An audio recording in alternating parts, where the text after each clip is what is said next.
Lucas had been a very wealthy farmer, but he hadn't managed his farm wisely and had been very careless with his money.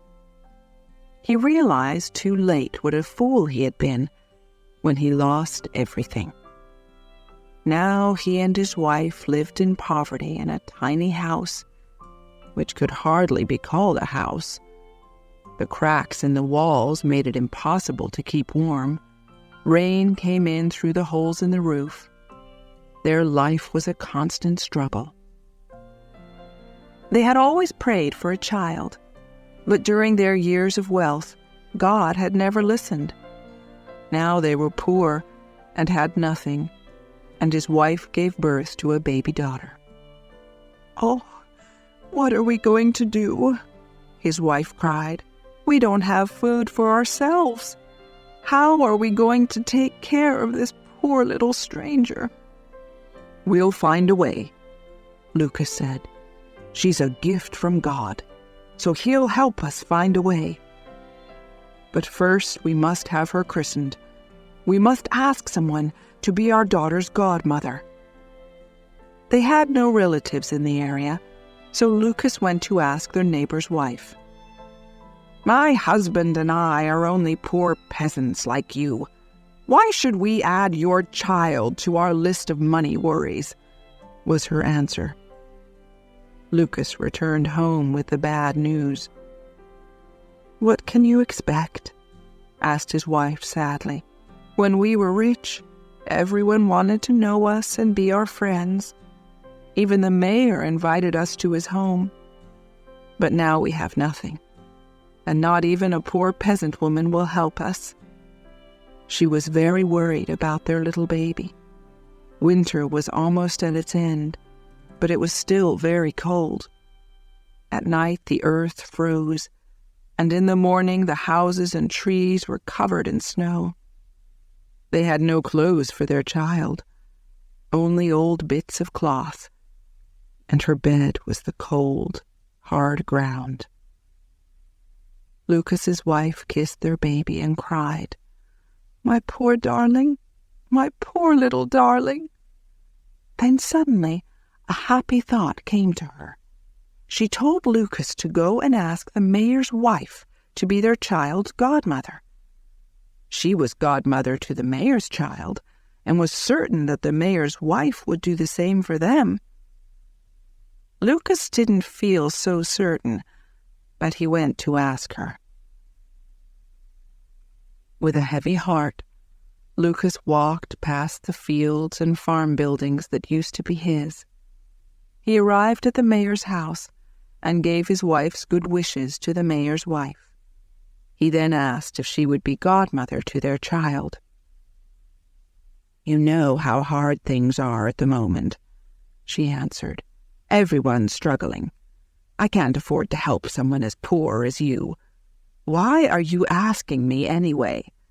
Isn't there someone else you could ask?" "Well, my wife is godmother to your child," he answered simply.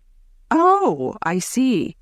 So this is a debt that I have to repay, is it?" was her angry reply. "Is that the only reason your wife agreed to be our child's godmother? And tell me, what help is your wife to our child now when you have nothing?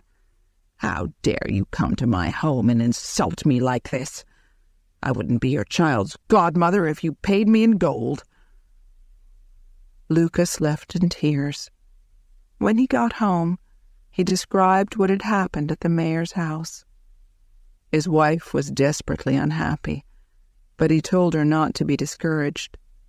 He was going to take their child to the christening himself and ask the first person he met on the road to be her godmother. His wife, crying, wrapped their child in an old blanket to protect her from the winter winds and put her in her father's arms. Lucas dressed as warmly as he could and started on his journey. He carried his baby sadly but proudly along the road. After several hours, he saw an old woman, dressed in old, torn, dirty clothes, walking very slowly on her old, bent legs. He hesitated for a moment, and then walked up to her, explained their situation, and asked her if she would be godmother to their baby. The old woman smiled warmly, took the tiny baby in her arms, and said, "Yes, of course I will. It will be an honor to be godmother to such a sweet little baby, whose father loves her so much." They continued together to the church. The priest was just getting ready to leave when his assistant hurried up to him and whispered that some people were arriving. "Oh, no," said the priest, who wanted to get home for his supper. "Who is it, and what do they want at this late hour?" "It's only Lucas," answered his assistant.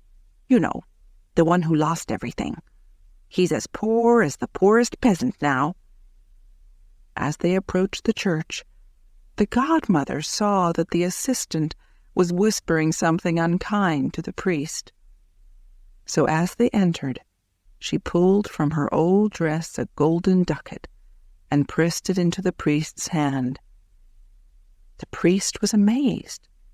He looked at the ducat, then at the old woman in her torn clothes.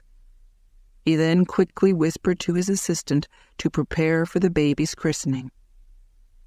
The christening ceremony that followed was suitable for the wealthiest of merchants. The little girl received the name Marischka.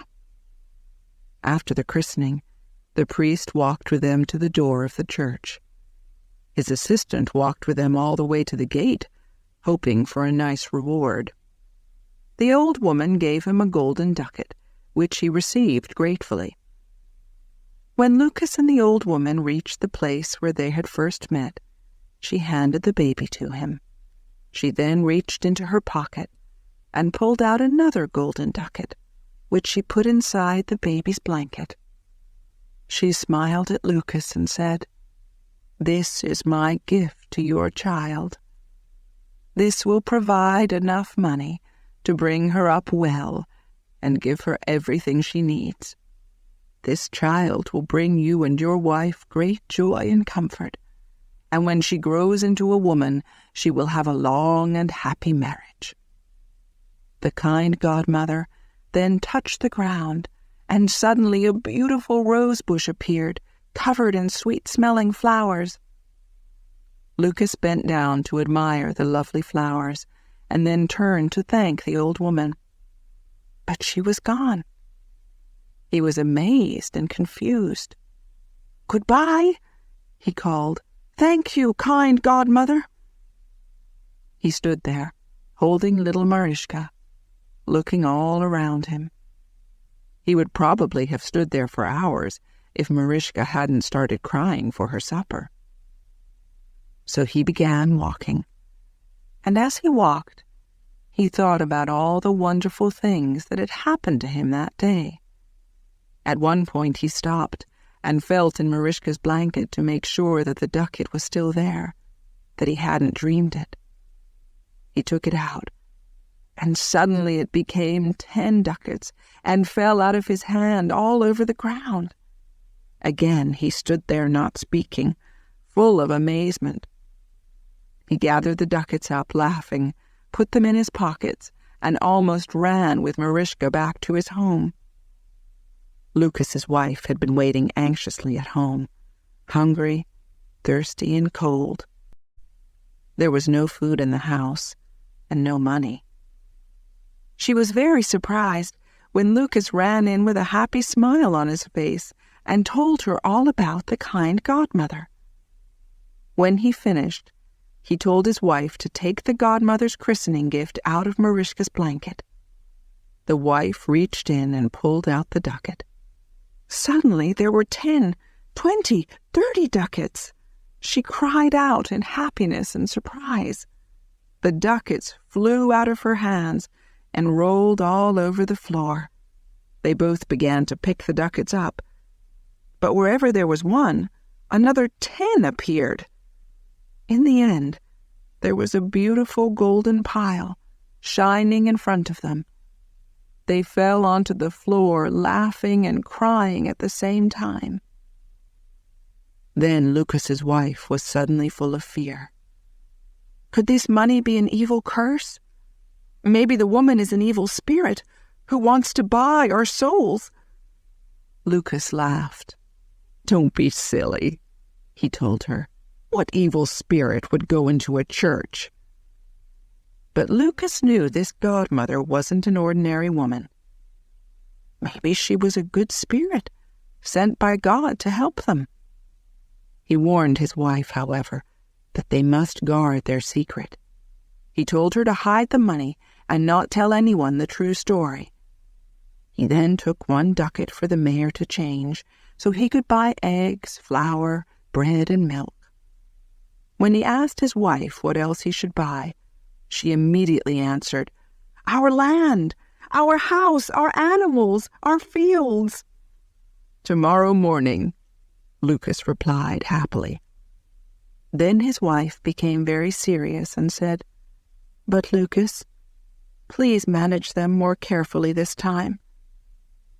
Lucas took her in his arms and told her quietly, "I promise to do this, for you and our child. I've been very silly and caused us much unhappiness and worry. But I've learned my lesson. Please believe me." He then left to get their supplies. While he was out, his wife sat holding her baby and dreaming happily about their future. After some time, Lucas returned with the mayor's servant, who was carrying buckets of fresh milk, a basket of eggs, and some wonderful cakes. "The mayor's wife sends her good wishes to you both, and has sent me to help you in any way I can," the servant told her. Lucas's wife thanked her and watched as the servant then began preparing a fine soup for them on the fire. Lucas had also bought 3 soft feather beds, which he put by the fire. The next day, Lucas went to buy back their farm. The mayor's wife was extremely curious to know how Lucas and his wife had become wealthy again since his visit to their house the day before. So while Lucas was out, she visited his wife and asked questions. But Lucas's wife didn't give away their secret. She just told her that Marischka's godmother had very kindly given them enough money to help them start again. After the mayor's wife left, Lucas's wife sat by the fire, thinking about their kind godmother. She thanked her for giving them a second chance in life. Lucas did buy back all their property, and this time he managed it wisely. He built handsome, solid farm buildings and a beautiful house for his family. He bought the very best animals, and in the fall, his fields were full of healthy golden wheat and corn. His farm became the best in the region. Lucas and his wife were loved and admired as they were good neighbors, generous and helpful to any poor farmer who was having bad luck. Marischka was a wonderful child. She gave Lucas and his wife great joy and comfort, as her godmother had said she would. When she became a woman, her beauty attracted a wealthy prince who asked her to be his wife. She married him and lived a long and happy life. Lucas and his wife grew old in good health. In the evenings they often sat by the fire and talked about the time when the kind godmother appeared and changed Lucas's luck.